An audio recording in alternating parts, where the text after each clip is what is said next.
All right, I just got a really good question on one of my videos, and the question was, how do I deal with rejection these days? Does it offend you? Does it hurt you? Does it make you feel bad? Do you even see it as rejection anymore? And that end right there is really the key of how to deal with this how to understand the whole idea of what rejection is and what it means to get rejected by a girl or get rejected by a guy or whatever. And when you think about getting rejected from somebody shutting you down, you ask somebody out, ask for their number, you put yourself out there and say, hey, I like you, and they don't like you back. And it makes you feel bad, it makes you feel crappy. Of course, nobody likes it. Now, in a previous video, I once said that, look, rejection, here's how you deal with it. It's the way that people treat you. Consider it as a gift. And everything that somebody gives you, everything that somebody tells you, it's a gift that somebody gives you from them. And if you don't accept that gift, the gift doesn't belong to you. It's a self-constructed paradigm.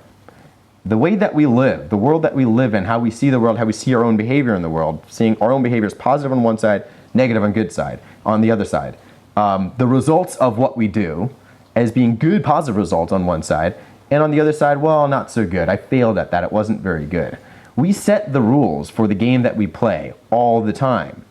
We're the ones who decide whether some things are good or bad. Now, granted, the way that we learn that is through social interactions, by looking at what other people do, by looking at what other people think. We say, okay, well, that person thinks that's good, and that person thinks that this is bad, or my parents think that this is good behavior, my parents think this is bad behavior, my girlfriend, the girl that I really like, or my ex-boyfriend or whatever thinks that this is good and this is bad behavior. So we tend to size things up based on that, based on what we think is good and what we think is bad. But always remember that no matter what happens, no matter what the results are of your behavior, no matter what the results are of your actions, you are the one who determines whether something is good or bad. You're the one who determines whether you win or whether you lose.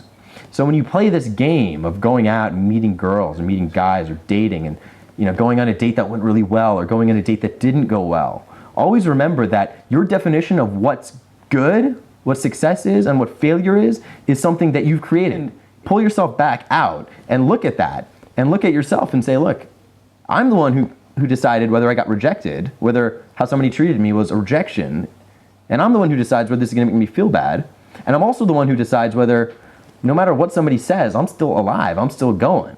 And every failure that you have, and every time you lose, every time you think you lose, you're still standing. You actually don't really lose.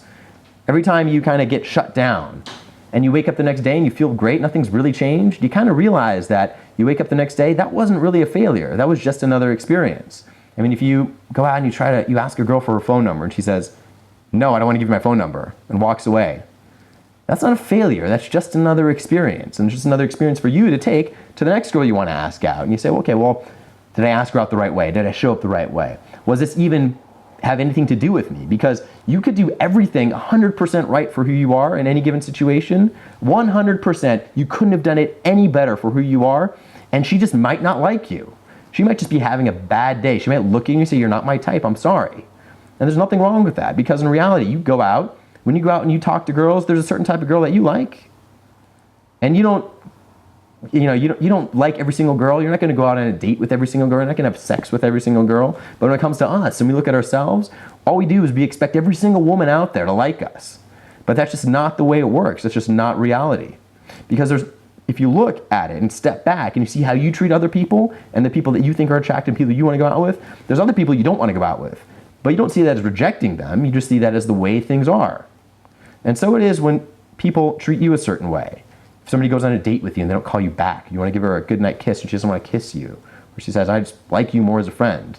That's not a rejection. That's just the way that things are. And it's only a rejection because you've decided to label the result of it as good or bad. But step out and realize that the game that you play, man, you're playing by rules that you create.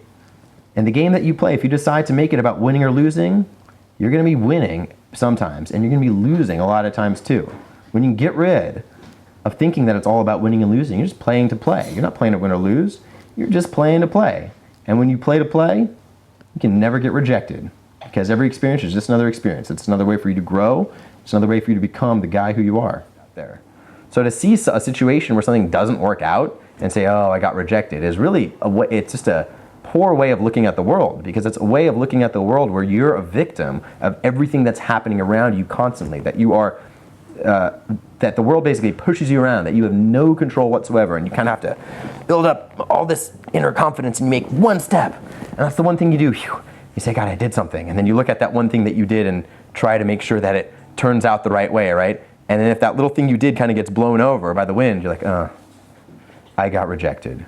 You didn't get rejected, man. You're a part of the world moving. You're a part of the world moving, just like everything and everyone else is a part of the world moving. You're not separate from the world. You're part of it. And so any rejection that you think you can possibly suffer from is just a belief that you're suffering from something happening to you, but nothing ever happens to you any more than you happen to it. It's part of the world moving constantly. So to say that I got rejected or I did it is really missing what's really going on in the bigger picture. It's like Pharrell recently he was on the radio and he said, somebody asked him about his success. And he's like, who do you attribute your success to? And he says, they asked him, how did you get so much success? How would you describe the way that you create all the success for yourself? And he says, look, man, I might be the kite, but if you look at a kite, somebody flying a kite, the kite doesn't fly itself. The wind flies the kite. The kite flies in the wind, and the wind flies the kite. Something like that. It's kind of paraphrased. I butchered that a little bit. But that's very true about so many things. And if you can see that you're a kite floating in the wind, and if the wind knocks you around a little bit once and lifts you up another time, the wind didn't push you down and fuck you up. That's just the way the wind moves. And you go with the wind when it knocks you down, you move with the wind when it moves you up. And that's just the nature of a kite. When you come from a place where you're proud of what you believe in your heart, you have nothing to fear, you have nothing to hide.